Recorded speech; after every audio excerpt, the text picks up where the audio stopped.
Welcome to MR Public School.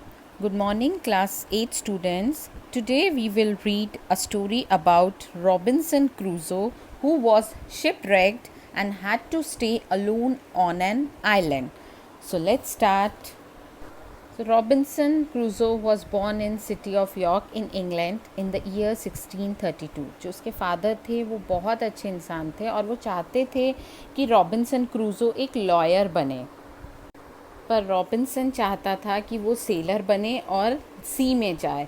But उसके father को बिना बताए एक दिन वो अपने दोस्त के साथ, जो कि उसके फादर की शिप पे लंदन जा रहा था, और रॉबिन्सन क्रूज़ो उसके साथ चला गया।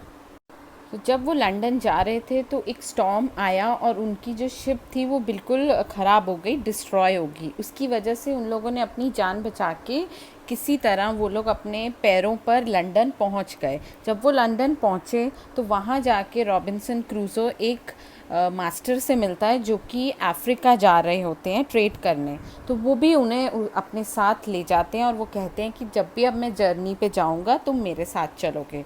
तो वो उनके साथ चले जाते हैं। बट जैसे ही 2-3 दिन बीत जाते हैं, कुछ दिनों बाद क्या होता है, दोबारा से स्टॉर्म आता है पानी में, और जो उनकी शिप होती है वो फिर से पलट जाती है, डिस्ट्रॉय हो जाती है, जिसकी वजह से सब फिर पानी में गिर जाते हैं और बहुत दिन बीत जाते हैं। उसके बाद जैसे ही रॉबिन्सन क्रूज़ो अपने आप को बचाकर एक आइलैंड के कोने पे ले पहुंच पाता है, तो जब वो पीछे मुड़ के देखता है कि उसके जो साथी थे वो कोई भी बचता नहीं है उनमें से, वो अकेला होता है जो बच जाता है। फिर वह क्या करता है, अपने आप को बचाने के लिए पेड़ पे चढ़ जाता है, जिससे कि जंगली जानवर उसे ना देख पाएँ या जंगली जानवरों से वो बच सके। जब वो अपने शिप की तरफ देखता है तो उसे लगता है कि क्यों ना मुझे वहाँ से अपना ज़रूरी सामान लाना चाहिए। सो वो जितना भी शिप में सामान होता है ज़रूरी का, जो उसकी ज़रूरत का होता है, वो सब उठा के ले आता है। और धीरे धीरे वो शिप बनाने की कोशिश करता है, छोटी सी बोट जिसे हम राफ्ट भी कहते हैं, जैसे फट्टे जैसा, वो बनाने की कोशिश करता है ताकि वो वहाँ से निकल सके। लेकिन बहुत दिन बीत जाते हैं, वो वहाँ से निकल ही नहीं पाता है।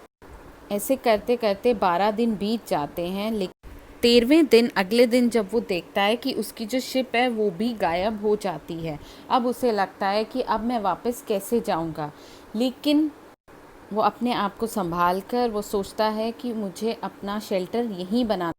जो ज़रूरी सामान वो शिप से लाया था उसमें एक कारपेंटर चेस्ट भी था, जैसे एक बक्सा होता है जिसमें कारपेंटर का सारा सामान होता है। उसकी मदद से वो वहाँ पे टेंट गाड़ लेता है जहाँ पे वो अपने आप को सुरक्षित रख सके। और खाने के लिए वहाँ पर वो जानवरों का शिकार किया करता था, क्योंकि जो ज़मीन थी, जो आइलैंड था, वो बंजर थी। वहाँ पे ना तो किसी भी तरीके का इंसान था, ना वहाँ पे कोई खेती थी, ना किसी तरह का पेड़ या खेती बाड़ी उग सकती थी। तो उसे गोट जो होती थी उन्हीं का शिकार करके उनका मांस या मीट उसे खाना पड़ता था और अपनी भूख मिटानी पड़ती थी। धीरे धीरे डॉग और कैट, पैरट उसके फ्रेंड्स बन गए। जो गोट का फ्लैश होता था, मीट होता था, उसी से उसने कपड़े भी बनाने शुरू कर दिए और छाता भी बनाया, जिससे कि वो अपने आप को सेफ कर सके। और उसने जो वहाँ पे गोट्स रहती थी उनकी ब्रीडिंग शुरू कर दी, जिससे उसको कभी भी जानवरों की कमी ना हो और उसे खाना मिलता रहे। एक दिन उसने सोचा कि क्यों ना बोट दोबारा बनाई जाए, लेकिन उसकी लाख कोशिशों के बाद भी वो बोट नहीं बना पाया। वो बोट चलने लायक नहीं थी पानी में। उसने कितनी बार कोशिश करी बोट बनाकर पानी में चलाने की, लेकिन जब भी वो चलाता था तो स्टॉर्म आके उसे बिगाड़ दिया करता था। पर उसने हार नहीं मानी और उसने वहीं आइलैंड पे ही अपना घर बना लिया।